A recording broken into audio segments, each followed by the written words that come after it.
വലിയ ഉദാഹരണമാണ് ഈ വിശാലമായ സമുദ്രം.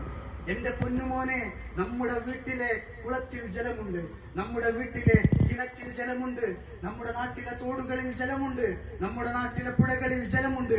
എന്നാൽ ഏതൊരു ജലത്തുള്ളിയാണോ വിശാലമായി സമുദ്രത്തോട് ചേർന്ന് നിന്നത്, അതിന് മാത്രമാണ് കാന്തിക തരംഗം കിട്ടിയത് എന്ന് ആ ഉമ്മ തന്റെ മകന് മറുപടിയായിട്ട് കൊടുക്കുകയാണ്. എന്റെ ശബ്ദം ശ്രവിക്കുന്ന സഹോദരങ്ങളെ, ഏതൊരു യുവാവാണോ യുവതിയാണോ കുടുംബം എന്ന സമൂഹത്തോട് ചേർന്ന് നിൽക്കുന്നത്, അവർക്ക് മാത്രമാണ് കാന്തിക ബലം കിട്ടുന്നത് എന്ന് നമുക്ക് മനസ്സിലാവുകയാണ്.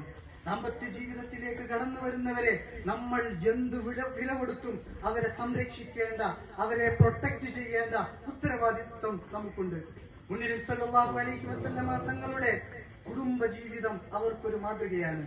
അവിടുത്തെ ബീവി ഖദീജ ബീവി റളിയല്ലാഹു അൻഹ, അവർക്ക് മുമ്പിൽ മുന്നബി സല്ലല്ലാഹു അലൈഹി വസല്ലമ തങ്ങൾക്ക് മുമ്പിൽ ഒരു കൗൺസിലിംഗ് സെന്റർ ആയിരുന്നു.